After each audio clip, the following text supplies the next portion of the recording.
Hi everybody, it's me, James the Man's Man, and welcome to another exciting and informative episode of The Man's Kitchen. Today, we're going to make pavlova, which is a summertime dessert named after a Russian ballerina. Her last name was Pavlova. Basically what it is it's a meringue with a whipped cream center and fresh fruit. So over here I have egg yolks.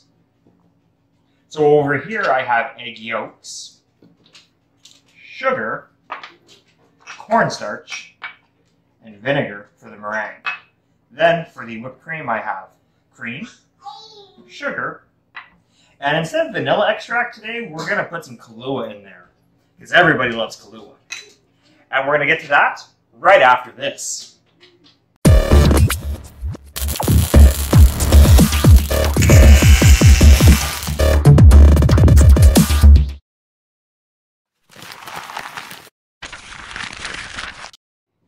And we're back. If everyone that's watching this could do me a favor, click the subscribe button below, click the balloon so you get notifications from this channel, and remember to follow us on Instagram, Twitter, and Facebook. Alright, now that we got that out of the way, let's get right to our show today. We're going to move the cream ingredients off to the side, because we're not going to need these right yet. Actually, we're going to put the cream in the fridge, because cold cream whips up fastest.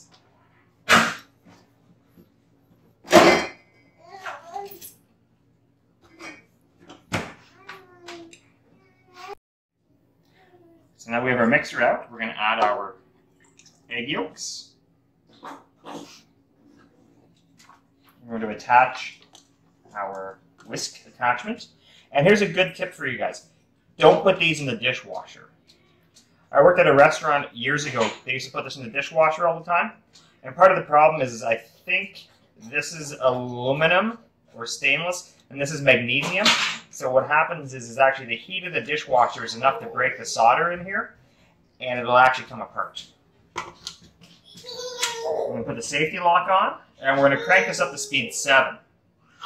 Once the yolks disappear and we see the nice white fluff, that's when we're going to start adding our sugar.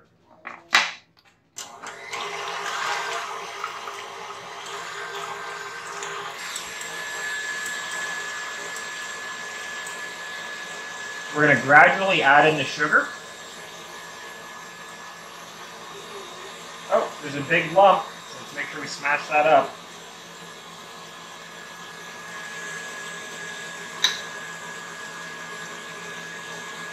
Now I'm just using normal sugar, but I don't see why you couldn't use icing sugar.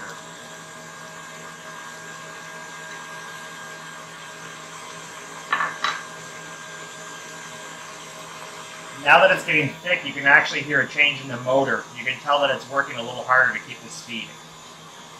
There's starting to be a nice glossy sheen.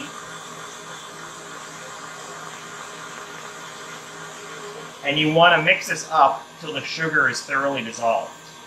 So when I think it's dissolved, what I'll do is I'll turn the mixer off,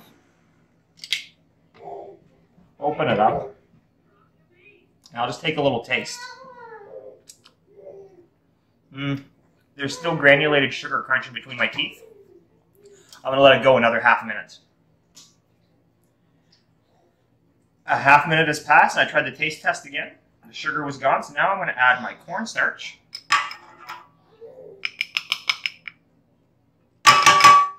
Out.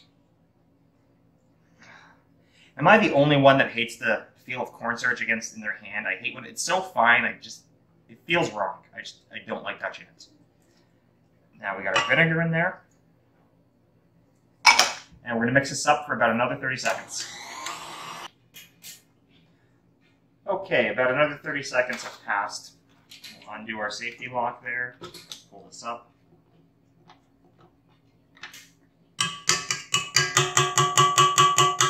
You can tell that our meringue holds its shape. A little bit of powdered sugar, it's not powdered sugar, cornstarch on the side there. So we're just going to hand that in there. Okay.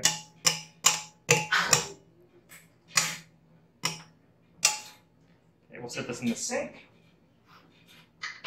remember to hand wash it later. So now what some pavlova recipes are going to tell you to do is to take some parchment paper, draw a circle on them, work in that circle, right? Some of them are going to tell you to take your mix and just kind of freehand it. What we did in school is we actually used a piping bag. And this is a trick I read online. When we did these in school, we made individuals, but I'm going to make a big cake. I'm going to make a cake style one. So what we did was we actually had, you know what I think we actually even might have did? Is we might have just worked with the size of this circle that's printed in the paper. We might have even done something like that. But what we're going to do is we're going to load this into the piping bag. So this is a better one than the disposable. So this is a better one than the disposable bag that I was using in my last couple of videos. So we're going to open this up. Okay, and get your hand in there. And I can pick stuff up with it if I need to. But this is what this is really going to be for. Is for keeping the spatula clean. So what we're going to do, and we're going to come in here with our spatula. And oh, before I get it in there too deep, what you do is you take the bag and you can just press it into the tip there to prevent leak out from the bottom. So all you got to do is get this in here, close your hand,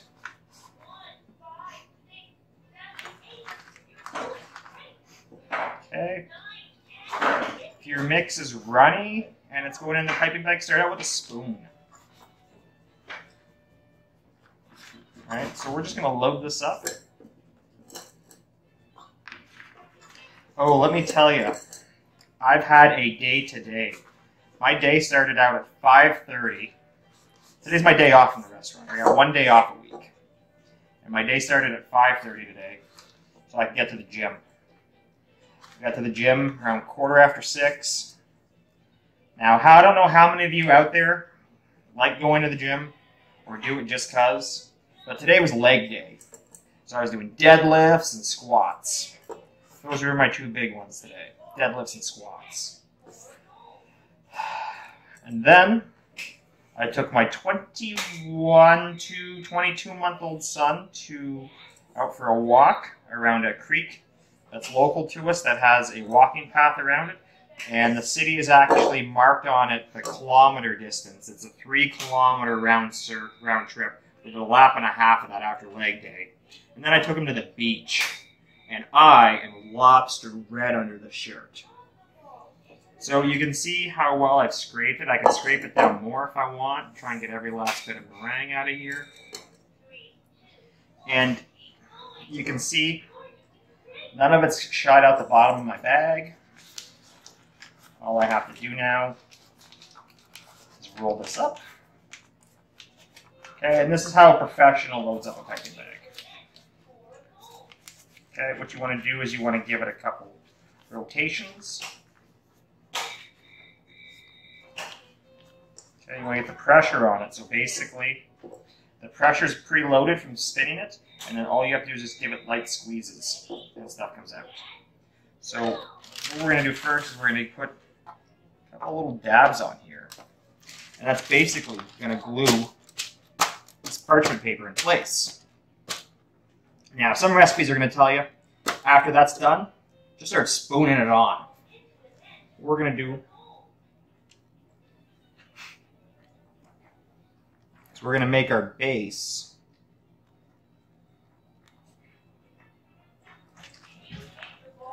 Now, this recipe told me this was going to give me a 9-inch cake.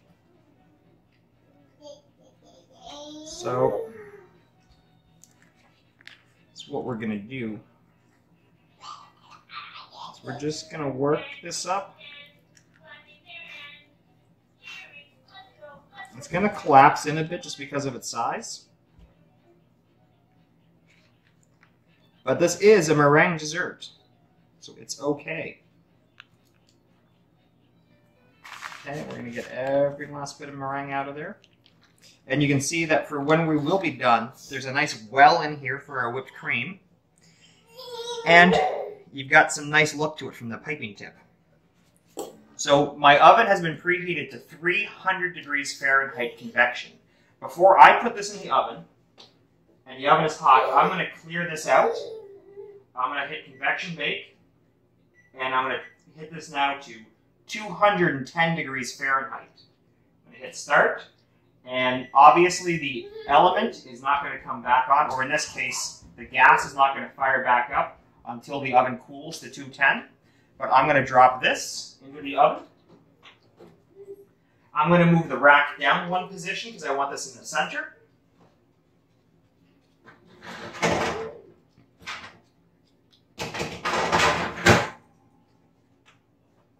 We're going to put this in the oven for about an hour. In the meantime, I'm going to try and find some moisturizer for my shoulders because they're killing me. It hurts so much. And we're back. And my shirt's different. What happened? Well, after this was done in the oven, after 90 minutes of oven bake, I read the fine print in the recipe. Leave the oven door closed and let sit for 18 hours. So that's what I did. Well, I didn't really do that. I took it out, I flipped it over, I wanted to look inside, and it looked like an ooey gooey marshmallow on the inside. And I thought, okay, so it wants me to leave in the oven to finish drying it out. When I tipped it over to look inside, I broke the side here, and I put a little crack in it. I don't know if you can see the crack. But other than that, there's not much cracking on the actual meringue here, and there's no color to it either. It was baked at such a low temperature. So to finish this off, we're going to put our whipped cream in the filling there, right in the center here, and I cut up some fresh strawberries for it. So I have a cup and a half of 35% cream going into the mixer. I've got a quarter cup of sugar that we're going to add in after we start getting some lift out of it. So we have the head down, the safety lock in position, and we're going to put this up to number 8. And we're going to let it go till it starts to raise in volume. Then we're going to add our sugar. And then turns out I was out of vanilla. So we have Kahlua. I like Kahlua. I bet you like Kahlua. I haven't met anybody that doesn't like Kahlua. And this makes a creme chantilly. Some people might tell you it needs to be vanilla, but it just needs to be a flavoring. So whipped cream plus sugar plus a flavoring makes creme chantilly.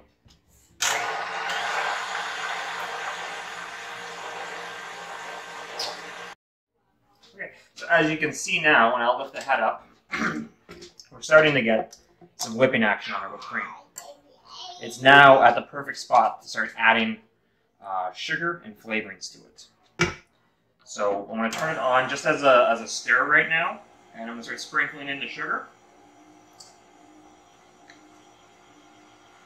And I'm going to add in the Kahlua. For those of you unfamiliar with it, Kahlua is a coffee-flavored liqueur. I just think it's yummy.